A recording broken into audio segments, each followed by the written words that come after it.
Welcome to Impolite MTG, where we're going to talk about Magic the Gathering. and we're not always going to be nice about it. I'm Bruticurus, Taco Engineer. Hey, I'm Dave, Guru of S'mores. So I think this week, Dave has something he wants to get off his chest. So rather than making with the usual witty banter, I'll just let Dave read this book series length argument, after which, if there's time, we might actually discuss his point. Thanks, Chris. You're welcome. I wrote down my thoughts here on the rules committee and all that stuff, and I just want to go through and read the statement that I wrote. All right. The consensus among Magic players in my social circle is that the banning of Golos Tireless Pilgrim left a sour taste in everybody's mouth. While I agree with the banning of Golos, and the reactions to it mostly seem split, most people seem to agree that how it was handled was poorly done. People do not like to wake up and find out that their beloved commander was banned. Between Iona, Hullbreacher, and Golos, the Rules Committee, in my view, has shown that they are unfit to be policing Magic the Gathering's most popular way to play the game these days. And a conversation needs to be had about alternatives. I think at this point, Commander differs from EDH. Elder Dragon Highlander is what Sheldon and the Rules Committee created. Commander is what WotC has turned the format into through printing cards into the format and focusing heavily on it and maintaining a tenuous relationship with the Rules Committee. Partner and Planeswalkers break the Commander restriction. Cards like Derevi, Yuriko, previously Golos, Galta, Lisa, Shroud of Dusk, and Carador circumvent the Commander tax. Oloro and the 4 C-17 commanders work out of the command zone. Plenty of examples of cards WotC has printed specifically for commanders skirt around its rules. With WotC in control of the format, the decision to manage the format is completely held in-house. They can go directly to the teams managing the format and decide if a card is problematic before it ever reaches the public. Playtesting can be done to find out where the card sits in the power level scale, and more importantly, more transparency and accountability can be held to WotC by the public and the player base, rather than opaque oligarchy of literally only 4 people and a small cabal who may or may not have decisions, who can influence the decision of a banning. That at best, we may message on social media should they permit it. You know, they could always block you. This is not Grandpa Sheldon's game anymore. When they have the power to make decisions that affect millions of dollars worth of people's investments into the game, it's time for a better system of regulating the format. Whether that is WotC taking over control or some other body, I would argue the ability of the Rules Committee to handle bannings in a courteous and transparent method has severely diminished as the popularity of Commander has grown. With every new banning, this problem becomes more and more apparent. Whoa, okay, that's a lot to take in there, Dave. So we're going to start off with bans. Poor explanations, weird time frames for some bans, and not listening to the CEDH community on their ban needs. Kind of the first big takeaway I got from your complaints about the Rules Committee. Yeah, the poor explanations. You know, it's like, I agree with Golos being banned. I don't agree with how they did it, and I actually don't agree with some of the reasoning for it, which we actually covered in the banning of Golos not too long after it happened. Yeah, we have commanders that skirt the rules of commander tax all the time, which is one of the big reasons they listed off there. So it's like, all right, so then ban Yuriko and all these other things. That doesn't seem to be the actual problem with Golos. I think part of it was the ubiquity. And that's kind of where the poor explanation came in. I think for a lot of people, Golos is just way too generically good, and it doesn't really help its case. It also had our next major issue, and that's the weird time frame on Golos specifically. They didn't give it 3 months. Yeah, they didn't get the 3 to 6 months. Like, all right, this is a problem. Like we saw with Hullbreacher. Hullbreacher got banned kind of around the time that he should have been banned. It's like, okay, he's been in the format long enough. We know what he does.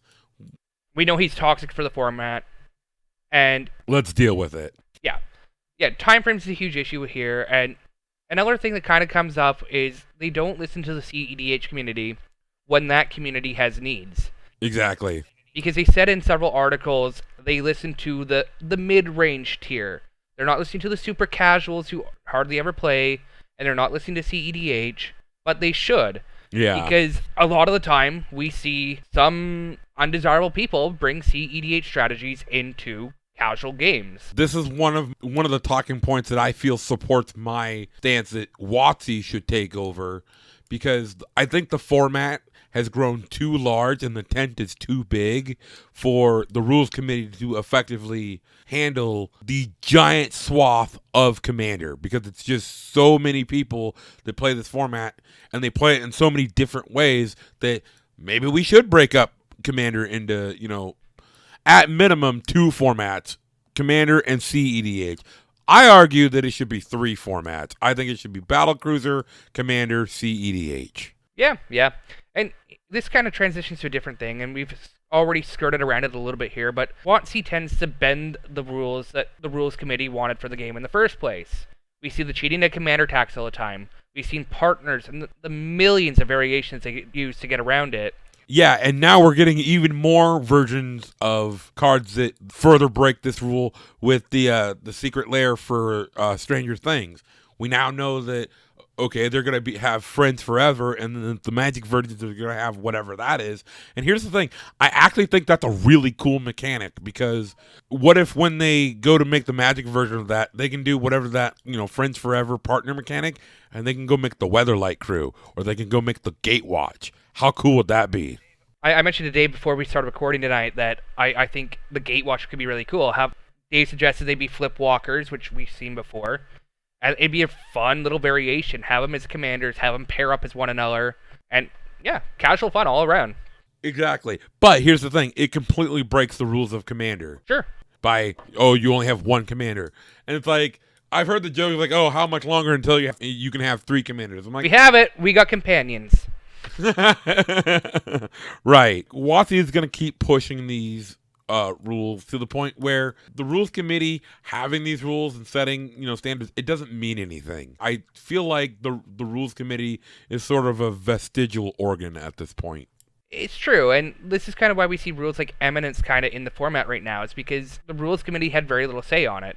Apparently, they had a lot of say on Friends Forever, but they had no say on Planeswalker as commander, which is something else that kind of bends the rules of the format. They didn't want it as a feature of the commander format. Yeah, and then WotC continues to find reasons to be able to push it. They just print it on the card, or then we have things like Griff, the Hunger Tide, where it's like, yeah, it doesn't say that it can be your commander, but it can just effectively be your commander. And so we kind of transition here into like determining who should lead. There's 3 arguments that I can see for it. WotC taking over the rules committee, or give the commander advisory group more power. Let them decide stuff for a change instead of just skirting over their decisions.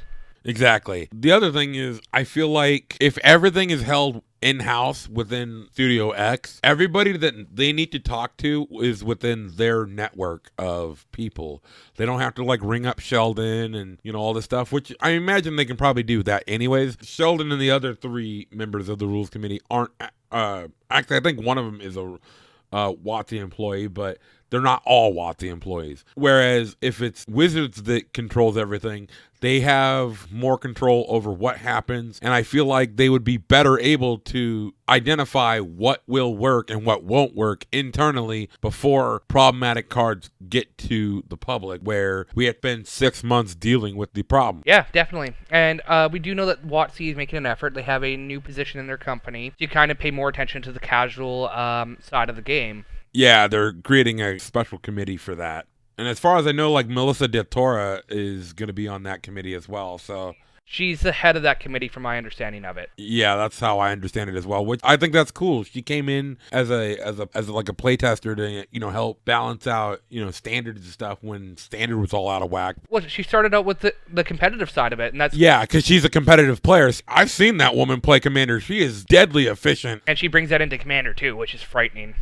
Yeah, and so I think, she's going to have that skill set to know, okay, this is too powerful, this is powerful enough, or this is the right spot. So I kind of want to see what we get through the results of them having more hands on this format, which, again, that to me, that's the way it should be. They should have proper control of the format, and they should be able to tweak things in ways that they can understand that work. Because here's one thing that I know they have that I don't necessarily know if the rules committee has. They gather all kinds of data through their surveys and their websites and stuff on how people felt about this and that and stuff. I don't know about you, but I've taken those surveys after new set comes out. They want feedback on it. I love taking those surveys because it gives me an opportunity to give some real insightful feedback on what I felt worked and what didn't. WotC collects all that information. They can aggregate all of that information into one place and say, all right, Commander players like this or don't like that. And they can use that to better the designs of the cards that they're making for the format. Yeah, so this kind of leads me to my argument where I don't necessarily want to see WotC in charge. I don't necessarily want to see the rules committee remain in charge. I do want to see the Commander Advisory Group actually have more of a say, and if the balance is like getting one of the WotC employees to be a member of the Commander Advisory Group, then that's a good solution because we get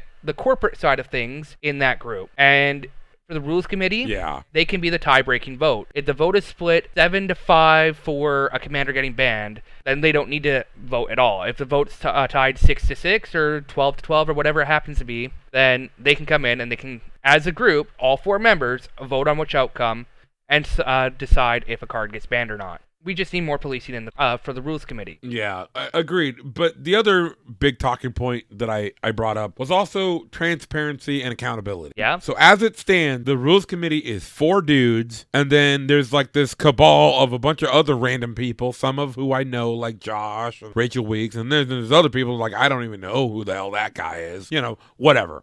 I don't understand exactly how certain people get put on the advisory group, but that's neither here nor there. The fact is, 4 people get to make the decisions for millions of Magic players, and I didn't elect any of these people. I didn't get a vote on, I want Josh to be on the rules committee, or, every, couple of years we vote in the new rules committee. There's no democratic process to the whole thing, and I really don't like that. It's an oligarchy of 4 dudes making decisions for millions. And they can choose to ignore the advisory group. I know Josh has come out several times saying, yeah, they ignored what I said. They went to ban this card, and I didn't think it was a big problem. And that's not right. Like, you created the advisory group to advise you. Yeah, so then you just ignore them. And then the other thing is like, okay, so how does the rules committee actually decide how the players feel? Hey, here's the thing. I've never filled out a rules committee survey to say, hey, I like this or didn't like that. Hey, do you want this banned? No. Who do they talk to? Their fucking ass kissers on Twitter and then their Discord? Like, what's the process here to determine how Magic players actually feel about banning Golos or banning this or banning that, or should companions have been allowed? Personally, I think they shouldn't have. I think if you're not going to give us wish cards, then fuck off with companions as well. I think wish cards should either be banned or allowed in the format. Let us have a wish board. I don't think it's that broken. I don't either. And I think, again, the tent has gotten so large that, like, if you sit down and you see somebody playing a CEDH deck, well, you can grab certain things out of your wish board and be like, all right, these are in my wish board, and I have my wish cards. Like, okay, I'm going to go get that and then deal with this high-powered player. There's currently no method of being able to adjust your power level of a deck on the fly. It's either a 10 or it's an 8 or it's a 6. Unofficially, I have seen players create sideboards for their deck where they have certain cards on the see-through side marked with a symbol to go, this card gets pulled out if this thing comes in, or I want to be this power level instead of this power level. That's unofficial. You couldn't technically do that in a sanctioned Commander event. Yeah. Because that breaks the rules of the Commander format. Yeah. Getting back to my point is, like, there are a lot of Commanders players that do want wish cards to work in Commander. I'm indifferent. I don't necessarily want them. My problem is the inconsistency here. It's that, okay, well, if wish cards don't work, companions shouldn't work either. Yep. Then if companions work, why doesn't learn work? Yeah, learning lessons work. Like, you're being inconsistent here.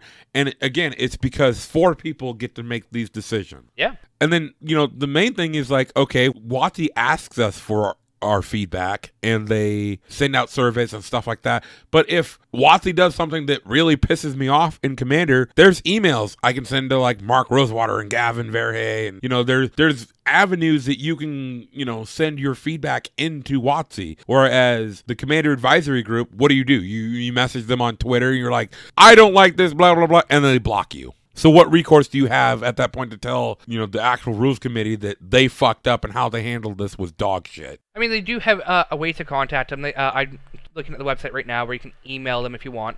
There's no guarantee they're going to see your email, though. And it's always a problem with this. 'Cause there's no guarantee they're going to see the email, the complaints, and it's just kind of going to get ignored. Or if there are enough complaints of the same thing, you might have your voice heard. Exactly. Or, they could acknowledge that they saw your email or whatever, they might reply, and they just might willfully ignore you. You're like, that guy's an asshole.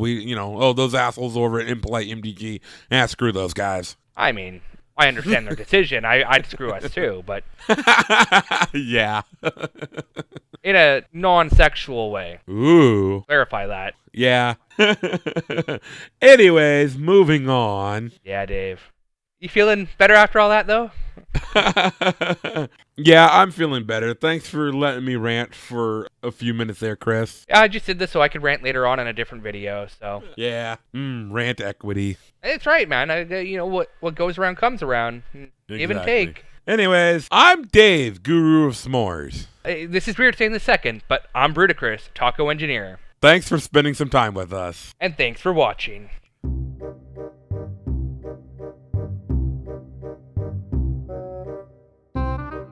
Hey, Chris.